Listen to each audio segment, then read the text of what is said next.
Don Quixote by Miguel de Cervantes Saavedra. Volume I, Chapter 14. Wherein are inserted the despairing verses of the dead shepherd, together with other incidents not looked for. Full sighs the lay of Chrysostom, since thou dost in thy cruelty desire the ruthless rigor of thy tyranny from tongue to tongue, from land to land proclaimed. The very hell will I constrain to lend this stricken breast of mine deep notes of woe to serve my need of fitting utterance. And as I strive to body forth the tale of all I suffer, all that thou hast done, forth shall the dread voice roll, and bear along shreds from my vitals torn for greater pain. Then listen, not to dulcet harmony, but to a discord wrung by mad despair out of this bosom's depths of bitterness, to ease my heart, and plant a sting in thine. The lion's roar, the fierce wolf's savage howl, the horrid hissing of the scaly snake, the awesome cries of monsters yet unnamed, the crow's ill-boding croak, the hollow moan of wild winds wrestling with the restless sea, the wrathful bellow of the vanquished bull, the plaintive sobbing of the widowed dove, the envied owl's sad note, the wail of woe that rises from the dreary choir of hell, commingled in one sound, confusing sense. Let all these come to aid my soul's complaint, for pain like mine demands new modes of song. No echoes of that discord shall be heard where Father Tagus rolls, or on the banks of olive-bordered Batis. To the rocks or in deep caverns shall my plaint be told, and by a lifeless tongue in living words. Or in dark valleys or on lonely shores, where neither foot of man nor sunbeam falls. Or in among the poison-breathing swarms of monsters nourished by the sluggish Nile. For, though it be to solitudes remote the hoarse vague echoes of my sorrows sound thy matchless cruelty, my dismal fate shall carry them to all the spacious world. Disdain hath power to kill, and patience dies slain by suspicion, be it false or true, and deadly is the force of jealousy. Long absence makes of life a dreary void, no hope of happiness can give repose to him that ever fears to be forgot, and death, inevitable, waits in hall. But I, by some strange miracle, live on a prey to absence, jealousy, disdain, racked by suspicion as by certainty, forgotten, left to feed my flame alone. And while I suffer thus, there comes no ray of hope to gladden me athwart the gloom, nor do I look for it in my despair, but rather clinging to a cureless woe, all hope do I abjure forevermore. Can there be hope where fear is? Were it well, when far more certain are the grounds of fear? Ought I to shut mine eyes to jealousy, if through 1,000 heart wounds it appears?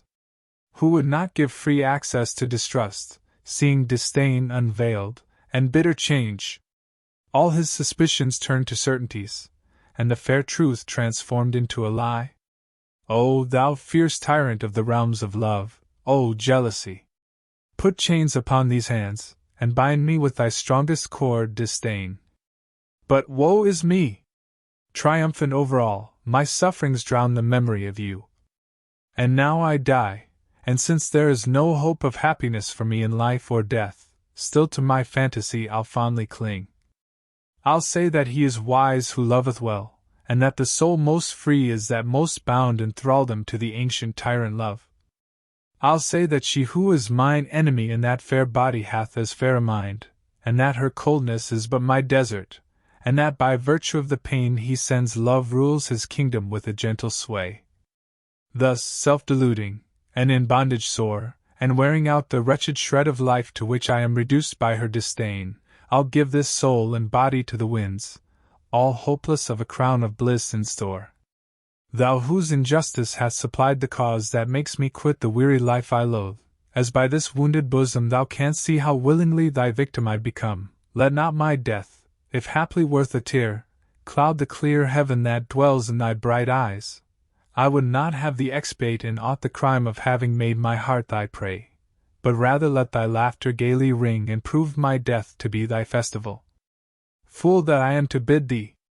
Well I know thy glory gains by my untimely end. And now it is the time. From hell's abyss come thirsting Tantalus, come Sisyphus heaving the cruel stone, come Tityus with vulture, and with will Ixion come, and come the sisters of the ceaseless toil, and all into this breast transfer their pains, and if such tribute to despair be due, chant in their deepest tones a doleful dirge over a course unworthy of a shroud. Let the three-headed guardian of the gate, and all the monstrous progeny of hell, the doleful concert join. A lover dead methinks can have no fitter obsequies. Lay of despair, grieve not when thou art gone forth. From this sorrowing heart, my misery brings fortune to the cause that gave thee birth. Then banish sadness, even in the tomb. The Lay of Chrysostom met with the approbation of the listeners, though the reader said it did not seem to him to agree with what he had heard of Marcella's reserve and propriety, for Chrysostom complained in it of jealousy, suspicion, and absence, all to the prejudice of the good name and fame of Marcella, to which Ambrosio replied as one who knew well his friend's most secret thoughts. Senor, to remove that doubt I should tell you that when the unhappy man wrote this lay he was away from Marcella, from whom he had voluntarily separated himself, to try if absence would act with him as it is wont, and as everything distresses and every fear haunts the banished lover, so imaginary jealousies and suspicions, dreaded as if they were true, tormented Chrysostom, and thus the truth of what report declares of the virtue of Marcella remains unshaken. And with her envy itself should not and cannot find any fault save that of being cruel, somewhat haughty, and very scornful. That is true, said Vivaldo, and as he was about to read another paper of those he had preserved from the fire, he was stopped by a marvelous vision, for such it seemed, that unexpectedly presented itself to their eyes. For on the summit of the rock where they were digging the grave there appeared the shepherdess Marcella, so beautiful that her beauty exceeded its reputation. Those who had never till then beheld her gazed upon her in wonder and silence, and those who were accustomed to see her were not less amazed than those who had never seen her before. But the instant Ambrosio saw her he addressed her, with manifest indignation. Art thou come, by chance, cruel basilisk of these mountains, to see if in thy presence blood will flow from the wounds of this wretched being thy cruelty has robbed of life? Or is it to exult over the cruel work of thy humors that thou art come, or like another pitiless Nero to look down from that height upon the ruin of his Rome in embers? Or in thy arrogance to trample on this ill-fated corpse, as the ungrateful daughter trampled on her father Tarquin's?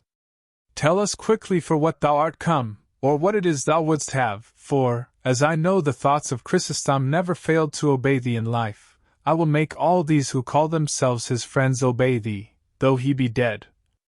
I come not, Ambrosio, for any of the purposes thou hast named, replied Marcella, but to defend myself and to prove how unreasonable are all those who blame me for their sorrow and for Chrysostom's death, and therefore I ask all of you that are here to give me your attention, for it will not take much time or many words to bring the truth home to persons of sense. Heaven has made me, so you say, beautiful, and so much so that in spite of yourselves my beauty leads you to love me, and for the love you show me you say, and even urge, that I am bound to love you.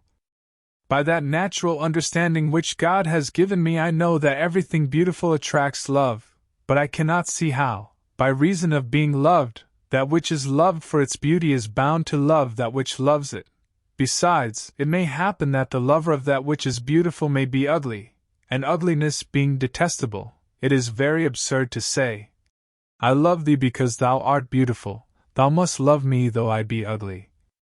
But supposing the beauty equal on both sides, it does not follow that the inclinations must be therefore alike, for it is not every beauty that excites love, some but pleasing the eye without winning the affection, and if every sort of beauty excited love and won the heart, the will would wander vaguely to and fro unable to make choice of any. For as there is an infinity of beautiful objects there must be an infinity of inclinations, and true love, I have heard it said, is indivisible, and must be voluntary and not compelled. If this be so, as I believe it to be, why do you desire me to bend my will by force, for no other reason but that you say you love me? Nay, tell me, had heaven made me ugly, as it has made me beautiful, could I with justice complain of you for not loving me? Moreover, you must remember that the beauty I possess was no choice of mine, for, be it what it may, heaven of its bounty gave it me without my asking or choosing it, and as the viper, though it kills with it, does not deserve to be blamed for the poison it carries, As it is a gift of nature, neither do I deserve reproach for being beautiful, for beauty in a modest woman is like fire at a distance or a sharp sword. The one does not burn, the other does not cut those who do not come too near. Honor and virtue are the ornaments of the mind, without which the body, though it be so, has no right to pass for beautiful. But if modesty is one of the virtues that specially lend a grace and charm to mind and body, why should she who is loved for her beauty part with it to gratify one who for his pleasure alone strives with all his might and energy to rob her of it? I was born free, and that I might live in freedom I chose the solitude of the fields. In the trees of the mountains I find society, the clear waters of the brooks are my mirrors, and to the trees and waters I make known my thoughts and charms. I am a fire afar off, a sword laid aside. Those whom I have inspired with love by letting them see me, I have by words undeceived, and if their longings live on hope and I have given none to Chrysostom or to any other, it cannot justly be said that the death of any is my doing, for it was rather his own obstinacy than my cruelty that killed him, and if it be made a charge against me that his wishes were honorable, and that therefore I was bound to yield to them, I answer that when on this very spot where now his grave is made he declared to me his purity of purpose, I told him that mine was to live in perpetual solitude, and that the earth alone should enjoy the fruits of my retirement and the spoils of my beauty, and if, after this open avowal, he chose to persist against hope and steer against the wind, what wonder is it that he should sink in the depths of his infatuation? If I had encouraged him, I should be false; if I had gratified him, I should have acted against my own better resolution and purpose. He was persistent in spite of warning, he despaired without being hated. Bethink you now if it be reasonable that his suffering should be laid to my charge. Let him who has been deceived complain, let him give way to despair whose encouraged hopes have proved vain, let him flatter himself whom I shall entice, let him boast whom I shall receive. But let not him call me cruel or homicide to whom I make no promise, upon whom I practice no deception, whom I neither entice nor receive. It has not been so far the will of heaven that I should love by fate, and to expect me to love by choice is idle. Let this general declaration serve for each of my suitors on his own account, and let it be understood from this time forth that if anyone dies for me it is not of jealousy or misery he dies. For she who loves no one can give no cause for jealousy to any, and candor is not to be confounded with scorn. Let him who calls me wild beast and basilisk leave me alone as something noxious and evil. Let him who calls me ungrateful withhold his service. Who calls me wayward, seek not my acquaintance. Who calls me cruel, pursue me not.